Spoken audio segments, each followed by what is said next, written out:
இந்த வாரம் டைரக்டர் பொன்ராம் டைரக்ஷன்ல சரத்குமார், சண்முக பாண்டியன் இவங்க காம்போல ரிலீஸ் ஆயிருக்க படம் தான் கொம்பு சிவி. இந்த படத்தோட ஸ்டோரி என்ன அப்படின்னு பார்த்தீங்கன்னா, சரத்குமார் ஊர்ல கெத்தா மாஸா சுத்திட்டு இருக்க ஒரு ஆளுங்க.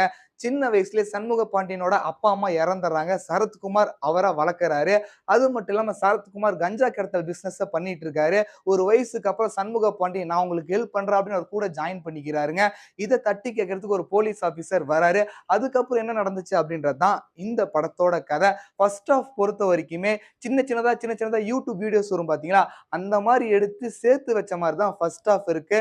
படத்தோட மைனஸே இது காமெடி படமா, சீரிஸ் படமா அப்படின்னு தெரியாத அளவுக்கு தான் டைரக்டர் பொன்ராம் இந்த படத்த டைரக்ட் பண்ணியிருக்காரு. செகண்ட் ஹாஃப்ல வர காமெடி எல்லாமே வந்து பார்த்தீங்கன்னா, கிரிஞ்சுன்னு சொல்லுவாங்கல்ல, அந்த மாரி தான் இருக்கு. ஆல்ரெடி டைரக்டர் பொன்ராம் டைரக்ட் பண்ண வருத்தப்படாத வாலிபர் சங்கம், ரஜினி முருகன் இந்த படம் மாரியே இந்த படம் இருக்குன்னு எதிர்பார்த்து நீங்க போனீங்க அப்படின்னா, கண்டிப்பா ஏமாந்து மட்டும் தான் வெளிய வருவீங்க. டைரக்டர் பொன்ராம் டைரக்ஷன்ல எம்ஜிஆர் மகன், அதே மாரி டிசிபி அந்த வரிசையில தான் இந்த கொம்பு சிவி படமும் வரப்போது. ஃப்ளாப்ன்னு கூட சொல்லலாங்க.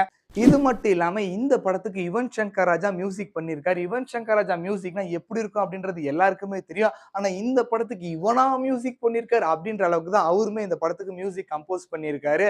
படத்தோட பிளஸ்ஸே வந்து பார்த்தீங்கன்னா, சரத்குமார் இந்த வருஷம் அவர் நடிச்ச எல்லா படமே தாறுமாறு தக்காளி சோறு. இதுலயும் வேற லெவல்ல பெர்ஃபார்மன்ஸ் பண்ணியிருக்காரு.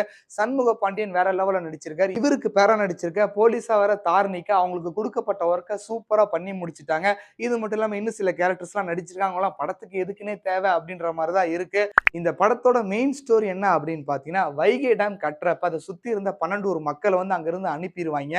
அவங்களுக்கு வேற வழி இல்லாம கஞ்சா கடத்திட்டு இருப்பாங்க. இந்த ஒரு ஸ்டோரிய ஸ்ட்ரெய்ட்டா சொல்லியிருந்தாவே ஆடியன்ஸ்க்கு அது புடிச்சிருக்கும். ஆனா டைரக்டர் என்ன பண்ணியிருக்காருன்னா, நான் சுத்தி வளைச்சு தான் சொல்லுவேன் அப்படின்ற மாரி சொல்லியிருக்காரு. அது ஆடியன்ஸ்க்கு சுத்தமா கனெக்ட் ஆகல. இந்த கொம்பு சிவி படத்த நீங்க தியேட்டர்ல பார்த்திருந்தா 5க்கு எவ்வளோ ரேட்டிங் அப்படின்றத அந்த வீடியோ கீழ கமெண்ட் பண்ணிருங்க. பட்டா